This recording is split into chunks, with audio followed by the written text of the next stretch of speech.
See, I told you guys. She tries to bite me while I'm petting her.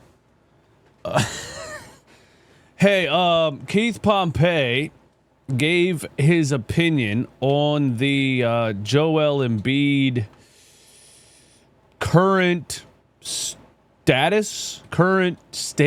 of Joel Embiid in Philadelphia. And I think it stems from the interview that Joel Embiid did in his house, where he was very brutally honest about the 76ers organization and everything that happened throughout the process. But he gave an opinion that I've been giving for almost 2 years now.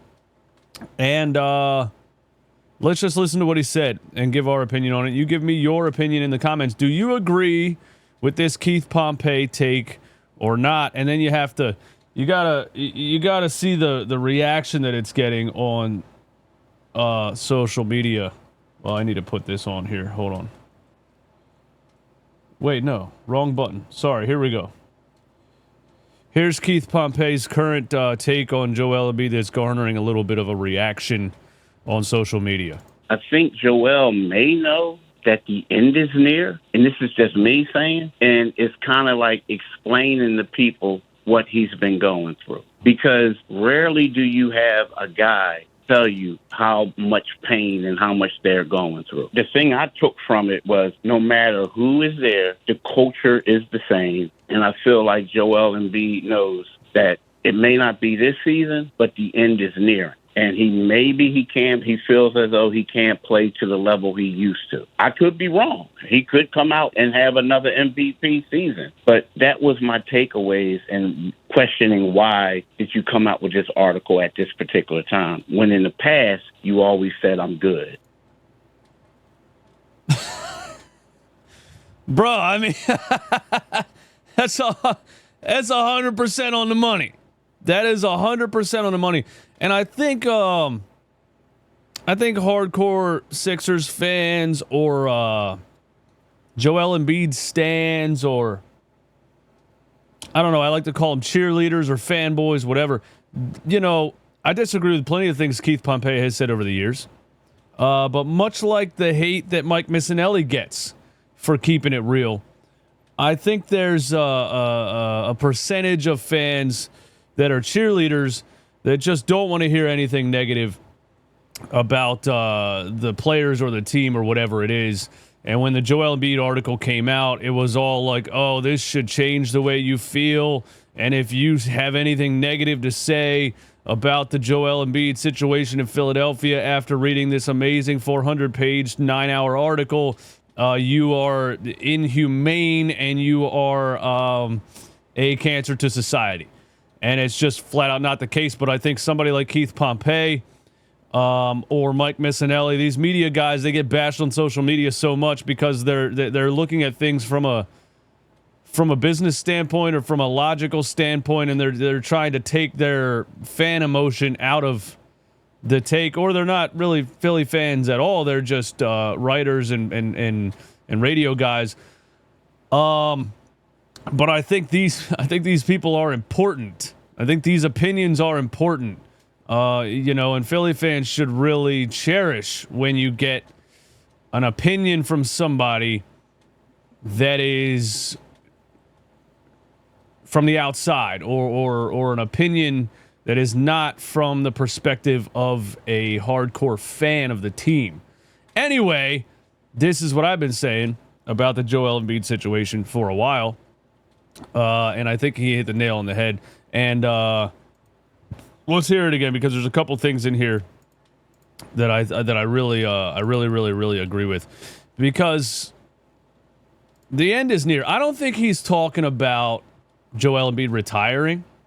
I think he's talking about Joel Embiid leaving Philadelphia.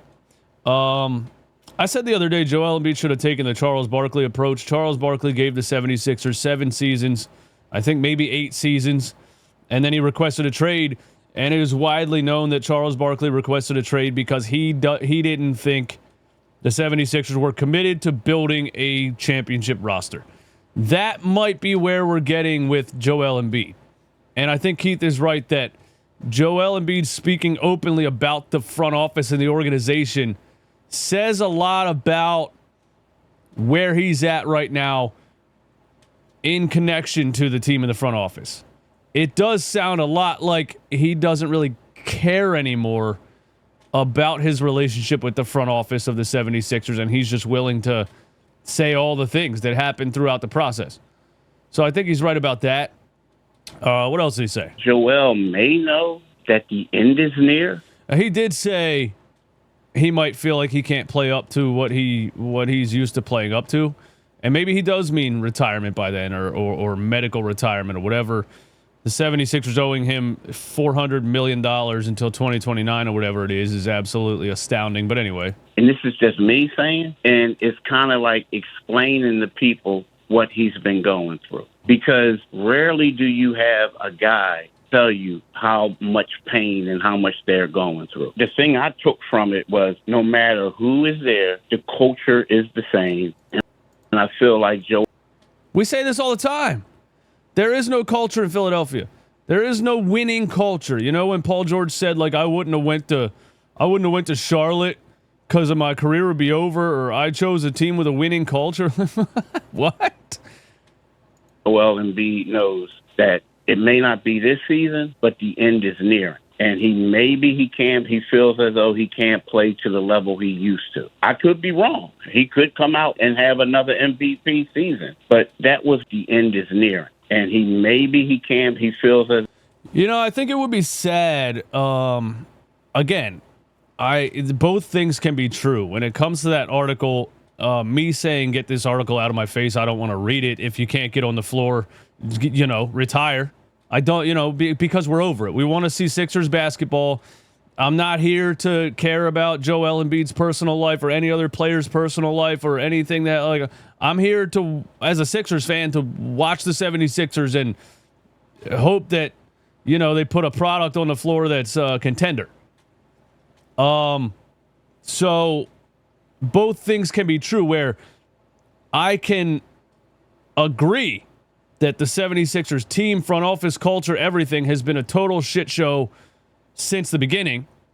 And I can also not want to hear this garbage and be ready for the next era of 76ers basketball, right? Both of those things can be true. So when people just hear me say retire already or they should trade him or whatever, a lot of people that don't understand the other part of it think that I'm just trashing Joel Embiid and you're another one of these people that just runs athletes out of town and all these crap takes people have. No, I agree with him. I just don't want to hear it anymore. You know what I mean? And so I think that Keith Pompey is right here. What I wanted to say is I think that it would be sad if Joel Embiid cannot play up to what he's used to playing up to and can never get back to the MVP level, and he spent his entire career in Philadelphia. I think that is sad. I think it's sad that Allen Iverson played 11 years in Philadelphia and they did not put a winning team around him. His only all-star he ever played with was Dikembe Mutombo, RIP the GOAT, but let's be serious here. You know what I'm saying? I think it would be sad if his career peaked and he's close to the end and never got a chance to see if another organization could have put a winning team around him. I do think that is sad because I do think the 76ers never built the roster correctly around Joel Embiid. I'll die on this hill.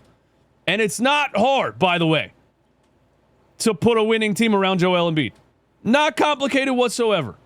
They just consistently did the wrong thing time and time and time again. I mean, these idiots signed Al Horford. They put another center on the floor. Do you understand how stupid that is, bro? You had a generational scoring center and defending center who takes up maybe the most space in the paint since Shaquille O'Neal, and you decided to try to play Al Horford next to him. Do you understand how stupid that is? A 12-year-old playing 2K wouldn't make that decision. This team has failed him year after year after year after year after year. But it's over. And while that is sad, if it's over, just let it be over. Free us from the chains of this 4-year extension that didn't even start yet. That ends in 2029 because Daryl Morey thinks a 7'2", 300-pound center is somehow going to play basketball until he's 37. It's absolutely ridiculous. But I'm shocked at the replies to this take here. And it's just another reminder that social media and going the fuck outside are two different things. And so here's all the replies. His platform is so dead, he's got to lie for views. And I believe I replied to this and I said, well, how did he lie? I don't even know. Maybe Aiden deleted my response to that. But how did he lie? He just gave his opinion. I think Joel might know the near his end. That is a straight up opinion. His platform is so dead he has to lie for views. Can anyone from Philly media say something nice? Why do we have to say something nice? Why? It's not good. There's nothing good to say right now. Keith, Embiid might be done. I mean, that's me saying this, but also he could win MVP again. Well, he was just saying, like, here's my opinion. I could be wrong. This is pure cap. Joel had 3 years left on his max deal, and he's not giving up that money. But if you can't play, you can't play.